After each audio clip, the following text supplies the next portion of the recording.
Welcome to Redesigning the Dharma. I'm your host, Adrian Baker, and today I have a very interesting guest on. Dr. Miles Neale is a psychotherapist in private practice, a teacher of Tibetan Buddhism, founder of the Gradual Path for Inner and Outer Journeys, and a co-author of Gradual Awakening.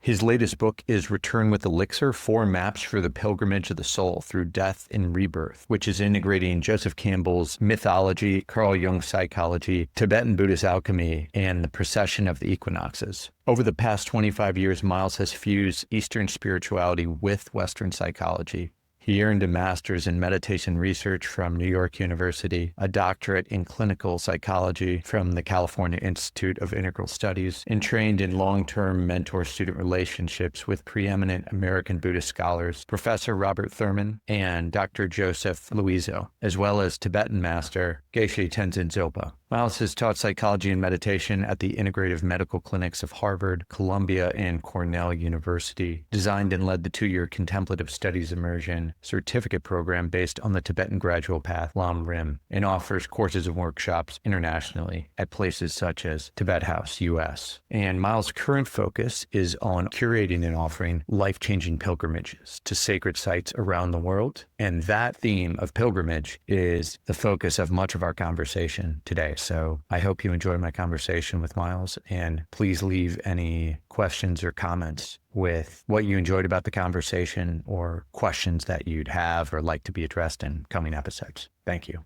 And I wanted to ask, because when I was preparing for this podcast, hearing you talk about pilgrimage, I realized I'd never thought about, but ayahuasca or soma, it's a kind of inner pilgrimage. Would you describe that as inner, or is that secret? 100% inner pilgrimage. Yeah.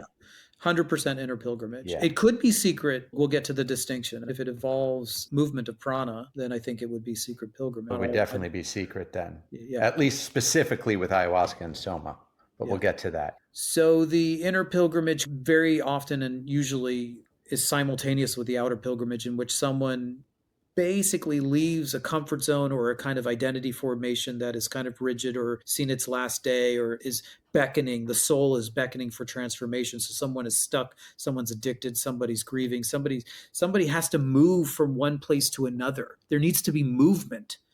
And so the inner pilgrimage starts where you are with the confines of the superimpositions of your ego and the society and all the ways that kind of limit you.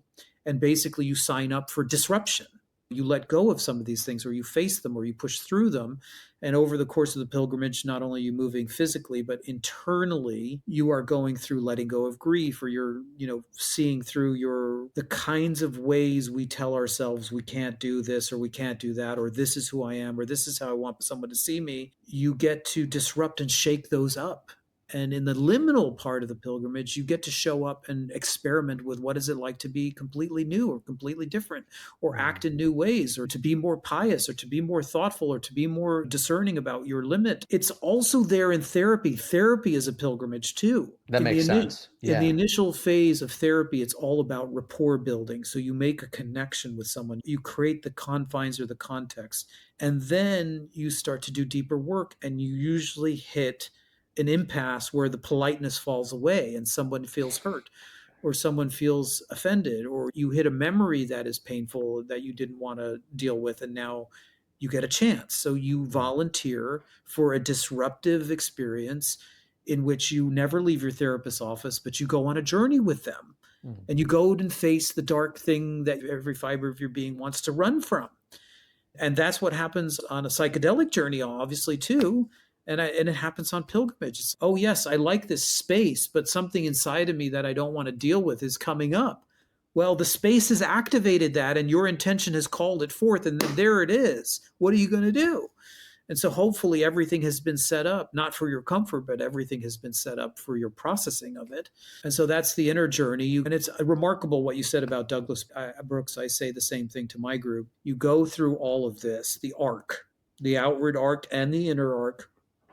You find that you have not only deep challenges and deep-seated fears that you confront, deep-seated doubts or existential angst, traumas that you confront in the dark night, the shadow work, but you also taste a glimpse of awakening. I mean, I'm sure that the 3 places that you mentioned in Tamil Nadu, Tiger's Nest, and the Machik Labtrans.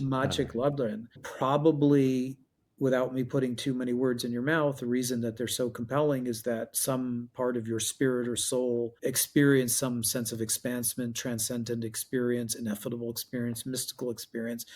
I would call this in the Jungian terms the treasure. And so if you feel like home, you feel expansive, you feel like a massive breakthrough, you see the world from a different point of view, you have a disruptive worldview in which clarity dawns, the clarity of Dzogchen dawns. You have what are called the blessing. The blessing of the gurus happen at this place. Then you have to decide, how are you going to take this back? Because you can't stay there. You can't stay on the mountaintop. You can't stay in the high samadhi. You can't stay in the psychedelic experience. You can't stay in the confines of your therapeutic encounter with your shadow in company of your therapist. You can't stay on pilgrimage in all these divine places. You can't stay on the pilgrimage route. You have to come home. And Douglas' Yes. book was right. I have a debrief with people where I have to basically say, you're now part of a secret society where no one will ever understand what you went through here. You're going to go home and everybody's the same. They're all oriented in a completely different way than you. They're still oriented towards the mundane world of getting ahead and looking good and keeping up with the Jetsons. And they're freaked out and trying to avoid being exposed for their insecurities. They're still oriented by what's called in the Buddhist tradition the eight worldly winds. Yeah. You've turned your heart, you've had the bodhisattva vow, you've had the disruptive vision, you've had the Dzogchen moment, you've tasted the elixir, whatever. You don't operate that way as much anymore. You may need a long period of metabolization and reorientation to fully integrate it, but you're not the same person. You're like an alien now. You're a different creature. I remember when I came home at 20 from 5 months in Bodh Gaya, back onto college campus after living with the monks, waking up at 5 o'clock to meditate with them, and living in a centuries old village in rural India doing prayers and meditations with the Buddhists. Finally, I came home to Wheaton College campus in Norton, Massachusetts, and people asked me, "How was your trip?" Don't even bother. Yeah. And Douglas Brooks is right. It's like I did exactly what Douglas Brooks was like. After a few of these encounters where I gave the 2 minute, it was great, I learned that no one was really interested, A. They would never be able to understand me, B. And it did no good for me to try to explain it, C. So I kept quiet to myself and I tried very earnestly to keep up with my practice. And I soon found, unfortunately, that I wasn't really ready for reintegration. And this is something that you may find in your psychedelic work. It's like you may have a profound breakthrough, but that doesn't guarantee that you can just come home and it's all transformed. You might be a huge mismatch for reality. You might be a huge mismatch for the world. It may not be seamless. It may not be flawless. You might not just fit into the round peg with a round hole. No, it was tough for me. In fact, I finished college, and 2 years later, the first thing that I did was go right back. So in my book, Return with the Elixir, I talk about different kinds of integration. There's failed integrations too.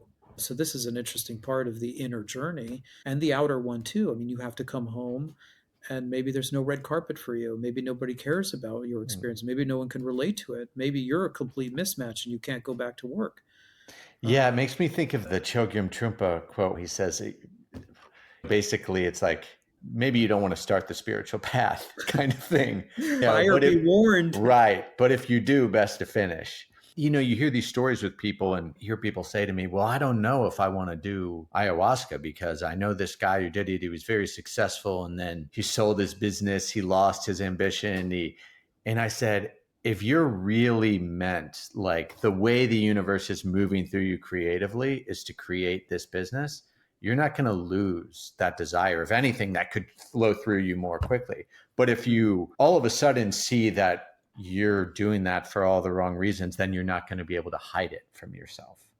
So that's the difference. It's going to take off the masks. It's not that it takes away your ambition or these other things. But I think the challenge for a lot of people is they experience something like that gives them a taste of something that's so timeless and so deeply part of the human condition. And then they come back to a culture like the US and they realize they're living in a way that's really out of sync with how human beings have been meant to live. For example, more in community or having more time to process things, slowing down, being more in touch with their heart, their feelings, their body. And so I think it can pose a challenge for some people with integrating that. And it brings up the question from a Buddhist perspective of renunciation. Renunciation is actually important to awakening. Not walking away from worldliness or worldly, but renouncing certain desires or lifestyles, right? Yeah, I Thinking mean, carefully about how we want to allocate our attention, right? yeah. Renunciation is foundational And I for it. think, just to add one thing, I think where this comes up a lot, where people see a lot of this, and they're seeing it a lot nowadays with remote work, is they're getting a taste of that paradigm explosion when they travel to a foreign country or when they work for a few months or a year in a foreign country. And Mm, all of a sudden, I experienced this. I moved to Thailand at 29. And then when you're there for a while, you start really seeing the world in a different way. mm. And I think for some people, they either decide to, you can go back and integrate, but for some people, I think it means if you have a choice, if you have the autonomy, if you don't have particular obligations that are drawing you back, you do decide to walk away from the old paradigm, to shatter it, to create a new one. I think you did it better than me when you asked me what my book is about, what you're talking about right there, about going on a journey in which you shatter the old paradigm and enter into a new one. I mean, I think that's how it's most relevant to people because we did go through the pandemic. And to me, the pandemic was a portal. It was the end Yeah. of one world and the beginning of the other. And Yeah. whether you understand it through a mystical lens or a religious lens or an apocalyptic lens or whatever, I think each individual can feel that there was a demarking line between one world and another. Yes. That new world isn't totally formed yet, but we have crossed over. And so that's why I think this book is relevant to people because, in a way, collectively, we're all on a pilgrimage.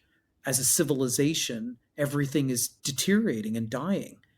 What we see around us in terms of all of the telltale signs of civilizational collapse are actually happening. The energy sector is breaking down. We can't just deplete the resources any further. There's no more resources for oil, petroleum based economy, and all the rest of the economic situation is breaking down. I mean, we're in fiat currency that's in hyperinflation, and the United States is no longer immune to what Ecuador or El Salvador or Peru, any of these other countries that we go, oh, those third world countries. No, we are built on a set of cards that are just about to, we can't kick the can down any further. Politically, every country is moving into a hyper oligarchy and clamp down and authoritarian overreach.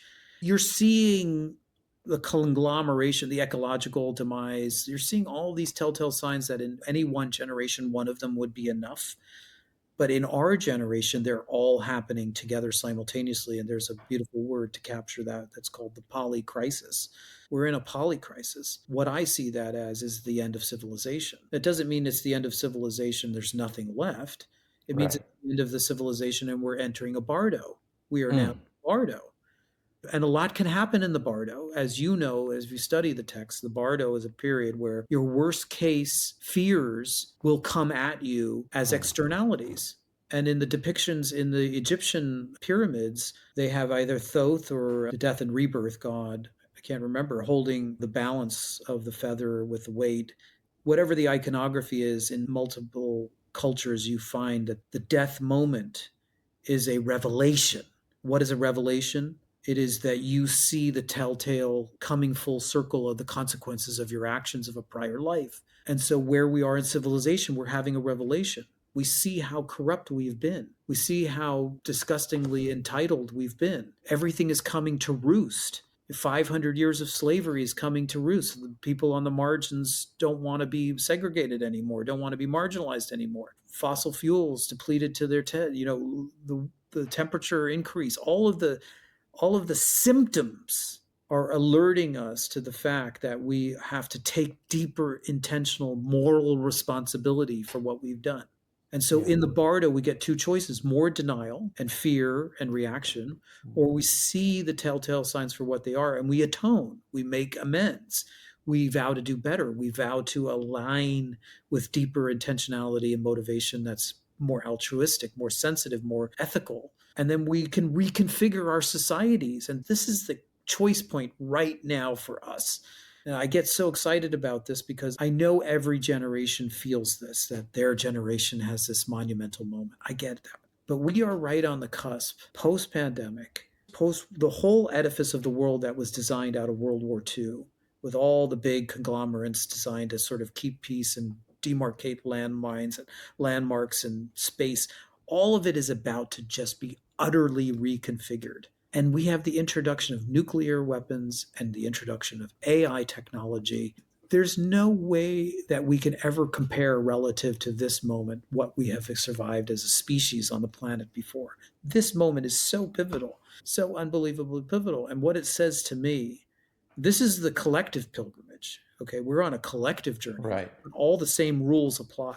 We have a moment in time where we can make recognition and amends for all of our dysfunction and all of our malice and all of our self centeredness. And we can aspire to be more ethical. And then the nukes and the AI and whatever huge leaps in quantum leaps in technology and science that are about to be just emerge, all the emergent technologies, they will be shepherded by better intentionality and by better purpose and mission. We're in control. These things don't control us yet. And so this is a monumental opportunity for deeper alignment in truth and in purpose, in meaning, in value, in ethics. So I think each and every person that's listening to this right now, if you ever take anything away from the book Return with the Elixir, is that we're all on a collective journey. We are confronting the dark night of the shadow right now in civilization. And your little experience, your tiny little pinprick of the microcosm matters. It really matters. You're not insignificant. You're not inconsequential at all. That's very Aquarian. The idea in Aquarian is that there's no one Elon Musk at the top of the pyramid that rules the whole show. No, the pyramid gets inverted, or it becomes more of like a mandala where all the little guys contribute to the gestalt. And so your ethics matter, your moral input matters. Your reluctance to indulge violence or hypocrisy matters. Your truthfulness matters. So let's talk about that. It's going back to what we were discussing a few minutes ago about the pilgrimage is so powerful, the ayahuasca journey is so powerful, but it ends, right? Yes. And this is what I try to emphasize to people. And this is the whole premise of kind of what I do with the coaching on Sahaja Soma. It's to get people onto a path. And you have to find the path that works for you. I mean, for me, it's Vajrayana, it's Shaiva Shakta Tantra, but people need a sense of path. And I think that's what people are missing a lot of times. They're going from this to that. And one thing I notice a lot is people, it's this whole culture of DIY and optimization. And they're like, oh, actually, it's okay. I'm just teaching myself. I'm doing it on YouTube. Yeah. I'm winging it. No, that's part of the problem. One, because you don't know. And you don't know, it's not just about clicking the right video. You want someone who's at least, if not extremely advanced, ideally, maybe you've got that exceptional teacher, but someone who's a bit further ahead and they can show you the proper sequence that these practices can use, or you can start to assemble these things together. But it's really important. And critically, we awaken collectively, to your point, because other people are a mirror to us and our shadow. And we don't, I've tried doing that. I tried doing the DIY thing. So I know it doesn't work. There's some value in it, but then you've got to connect to a community. So I'd love for you to share a little bit about after the pilgrimage, when people come to you with that question of, okay, how do I integrate it in terms of a sense of path? Yeah. What do you share with them? Yeah, I think I understand the need for people to feel ultra in control and want to build it themselves. And rightfully, they have a lot of suspicion about organized religion, which I sympathize deeply with. Definitely. And so I understand. And I also think the zeitgeist is changing. I want to first talk about the shadow problem with the do-it-yourself, because I think I agree with you. The Burning Man ethos has a wonderful spirit to it. It's entrepreneurial, it's new, it's fresh.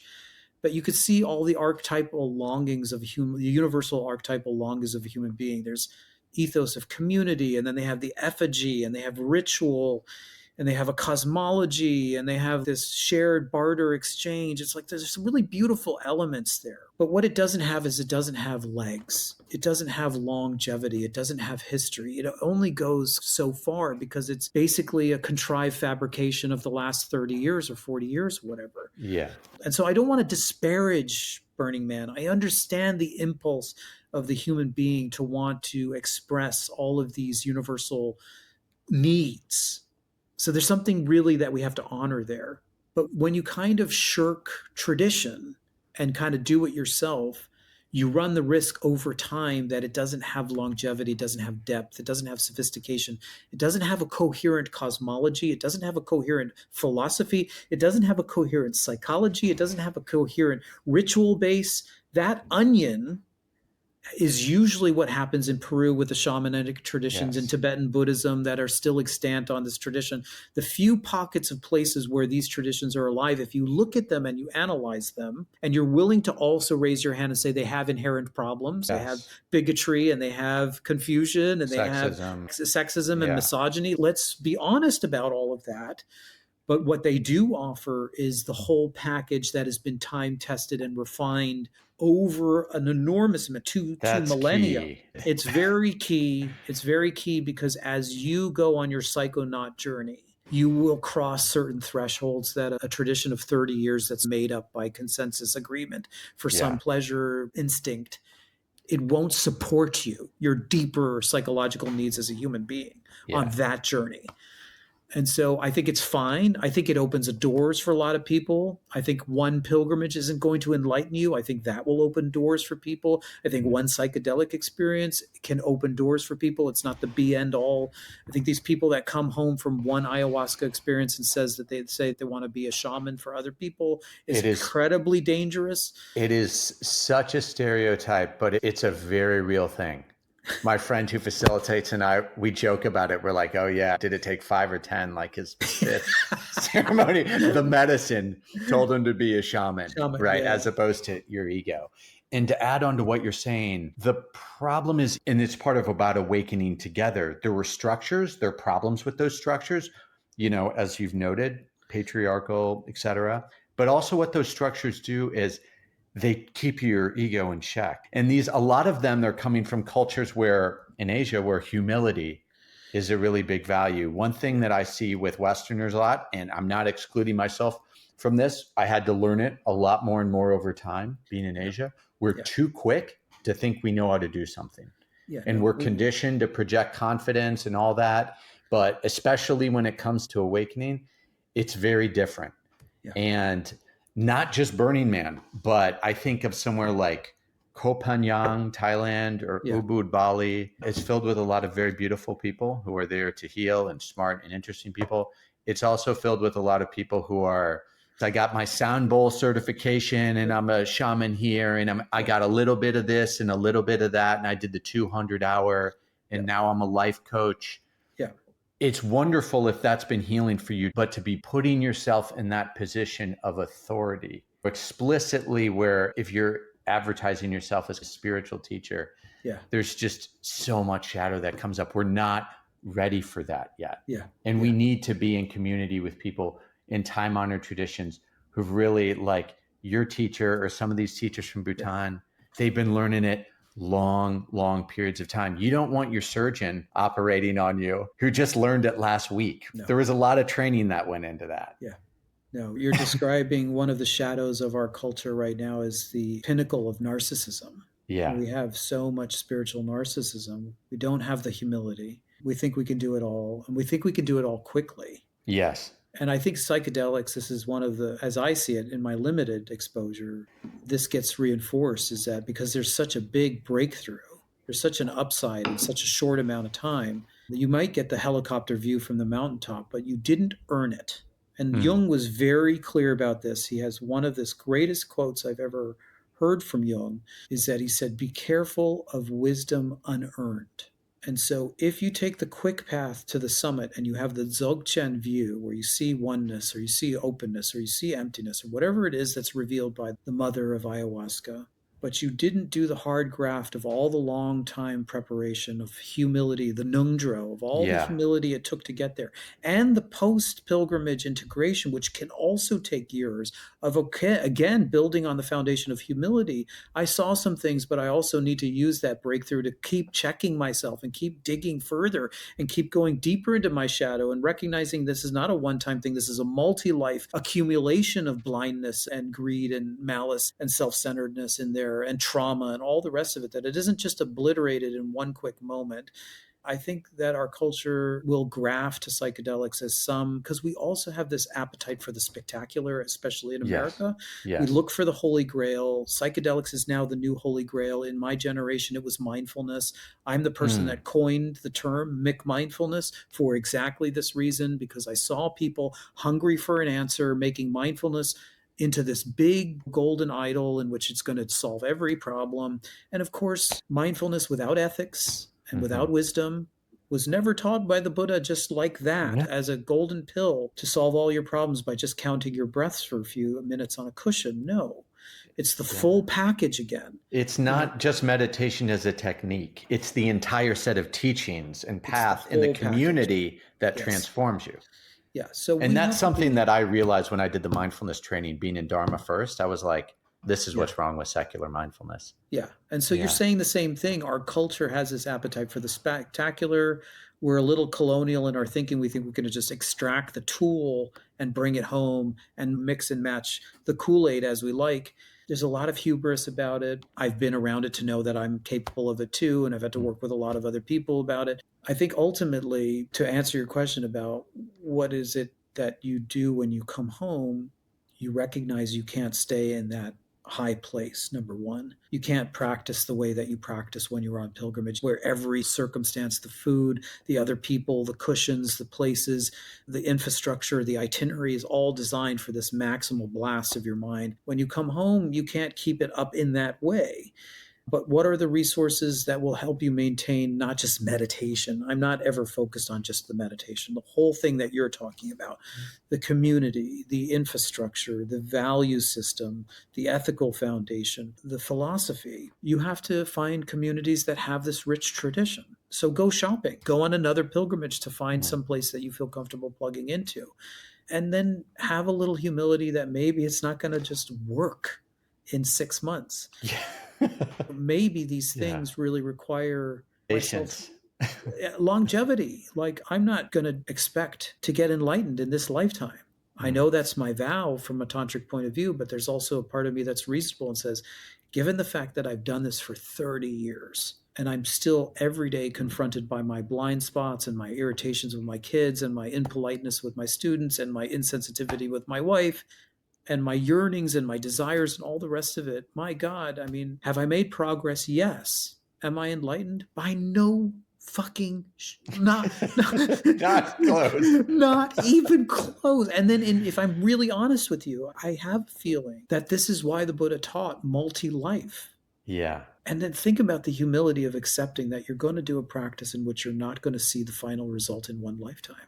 And I would say to people who maybe they're just still in a very rational, more scientific, materialist mindset, that's okay. Try that on just as a thought experiment and see how that feels. Because it actually, even if you don't believe it literally, it can orient you, it can invite you into a different way of being, orienting to a different way of reality. Just as soon as you say that, I feel relaxation.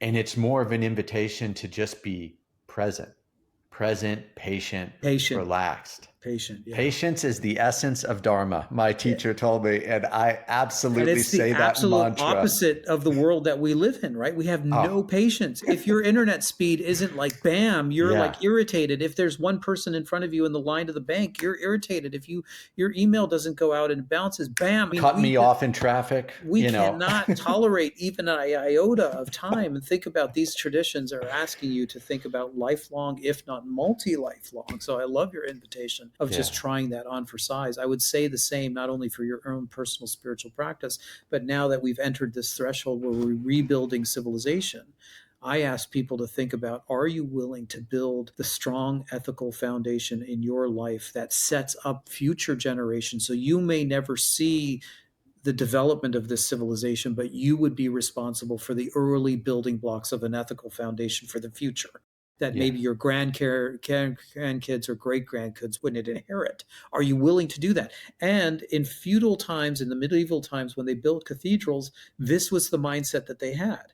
They knew that they would be placing blocks in a cathedral that some of those masons and builders would not see in totality. In other words, they committed to a long-term multi-life process, and they derived tremendous meaning and purpose, knowing that they were doing something transcendent for God and for community, for something more than themselves. But they knew they weren't going to get the actual benefit of seeing it or being involved in it. And that's a huge question for us now. Are we willing to do that? Are we willing to be part of the first generation post-pandemic as we enter into the cusp of the Aquarian age and what's called the Dwapara Yuga, according to the Yuga cycle? We are in multiple transitions right now, especially 2025, right now this year. 3 simultaneous transitions on these great cosmological epochal cycles, absolute game changers, not just for this generation, but sending us off into a catapult for future generations. And the question of all of us will be asked, are you willing to be ethical and moral and decent and kind and restrain your impulses to develop a future civilization that's much more harmonious than the ones we've ever seen in the past?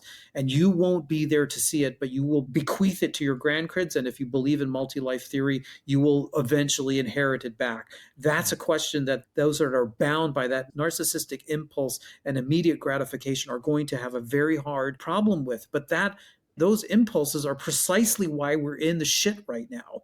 And so who's going to be the first one to say, I'm willing to try to experiment with these impulses. I'm willing to try to experiment with letting go of what's best for me right now. I think that's where the adventure and the pilgrimage parts comes in. Because I have to say, I struggle with all those things. I struggle with impulse control. I struggle with self-centeredness, all that. But I think it's finding something that you love and really speaks to your heart. And so for me, connecting to that sense of viewing it as an adventure, the opportunity to try to change those parts of yourself, but also looking for those things that make your heart come alive. So Beautiful. It's challenging, right? It's like, exercise.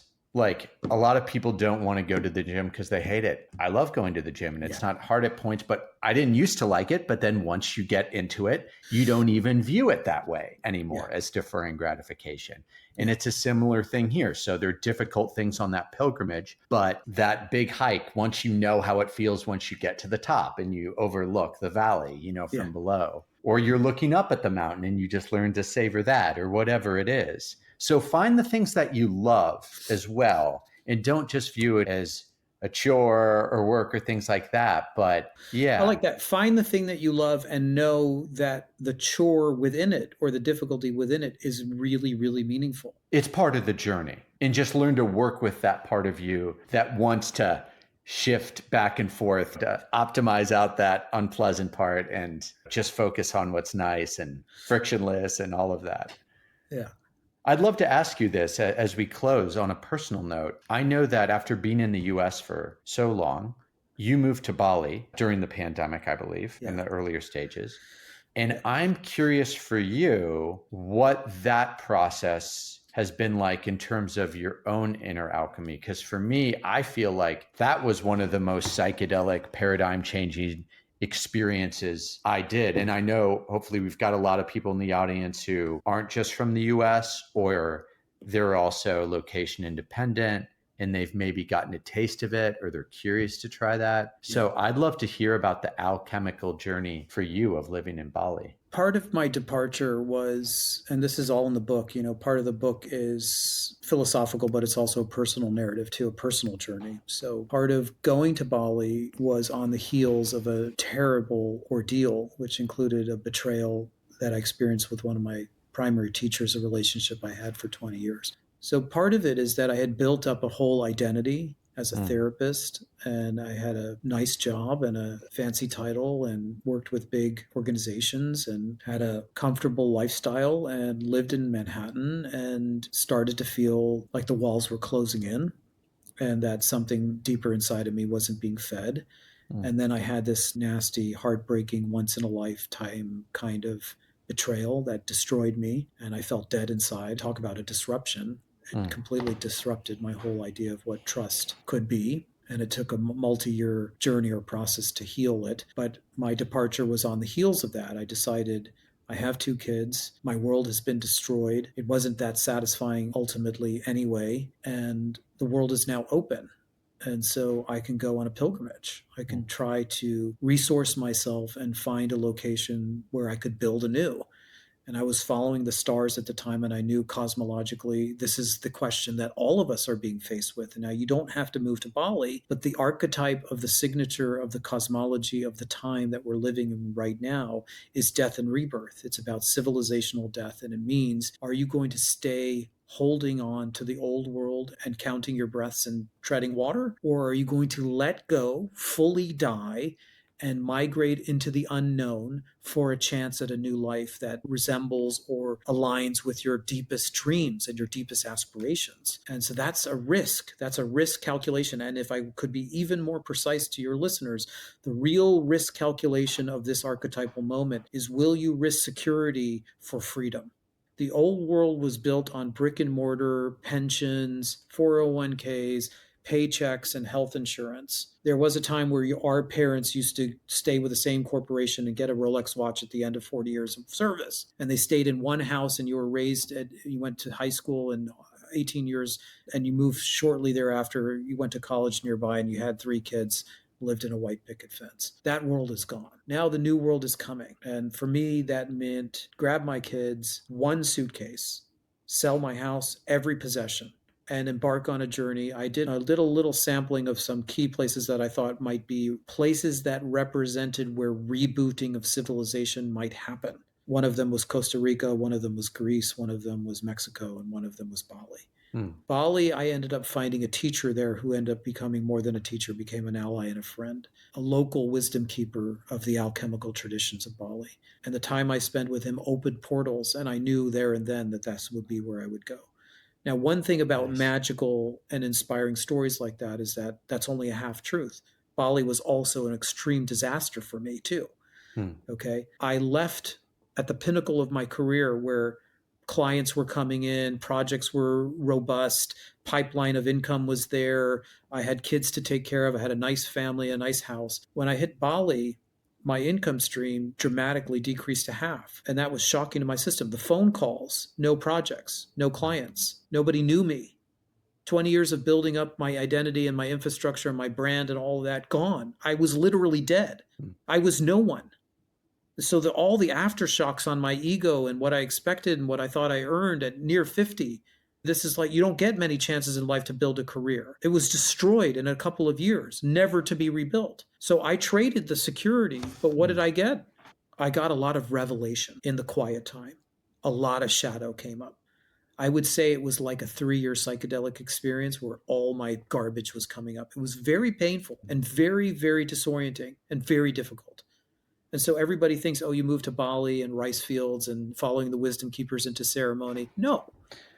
Bali is a volcanic place that activates your karma tenfold. It's a 10x place. It's a place of extremes.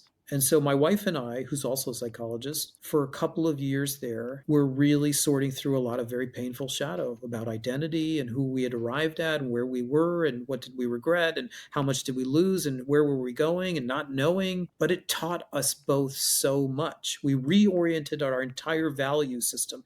The centrifugal force of our identity formation was absolutely disrupted, and in its place, we could redesign a life. So what did I get in return? I live in a modest house. I am tenfold more involved in my children's life at a time where they're young enough there I actually could be involved. And there's really wonderful people in Bali that are also got a lot of humility, and they're interested in the new world, and they're interested in building projects, and they're interested in collaboration, and they're not so interested in chasing their tails and building empire and building reputation and building name and working God forsaken 16, 17 hours of their life for the paycheck and the reputation. People in Bali are mostly cooling the jets. They value wellness. We go to the gym for 2 hours a day in Bali. We have lunches together. We commune and collaborate. We talk. Everything is slowed down. Yeah. So these are the benefits, okay? But I don't want to pretend that it was just like jump to Bali and everything was great. Symbolically, Bali is also one of those last bastions of ancient wisdom, but it's also going through its own dark night of the soul, where all of its inner resources are being depleted and overdevelopment and pollution and corruption. So we can't escape. You can't escape. You don't have to jump to Bali. The idea is, are you willing to surrender your security, your comfort, and your identity to enter into the unknown for a chance to be rebooted? Salve et coagula. civilizationally and personally. I love that. That's a great place on which to end. You brought it all together, back with the alchemy. So there's so much more we could talk about. I'll have to have you back on. So this was a lot of fun. We'll have to have a smoothie bowl in Bali sometime. Sounds great. That sounds very Ubud-esque. Miles, thank you so much for your time. Will you tell people about any upcoming offerings that you have and where they can find you as well? So they can go to gradualpath.com. The Gradual Path is where my educational resources and pilgrimages are all kept. Or you can find me at milesneale.com. I do therapy online. I do these pilgrimages. My next pilgrimage is to Bhutan. That's in October with Geshe Tenzin Zopa. And also maybe Java. So I might do Java in October too. And that one's really beautiful because it's all about cultivating altruism as an altruistic leader. Right there in Java, amidst the sacred sites where kings used to see themselves as deity responsible for all their vassals and all their countrymen. So this is an opportunity to transform leadership, what we call leadership, with greater integrity and moral integrity and compassion. Next year, I go to a number of locations. People can find all the pilgrimages on my site. I think I have Sum Valley, Nepal. I have Japan. I have Turkey, and maybe Java again, too. So anyway, there's where you can find me. Thank you so much, first of all, for you, Adrian, for your invitation and for this great conversation, which I can tell between the two of us, we could go and go. And I'm sorry I didn't give you nearly enough time to share all of your insights and brilliance and experiences. So I hope you'll afford me the opportunity to learn much more from you in our next conversation. Oh, sounds great. Like I said, I had you on, so happy to listen to you more. Thank you so much, Miles. Yeah. Appreciate it. Okay. Thank you for listening to this podcast. If you enjoyed it or found it helpful, please consider subscribing to Sahaja Soma on YouTube, rating the Redesigning the Dharma podcast on Apple or Spotify, or sharing this episode with someone who might benefit from it. Any and every little bit helps.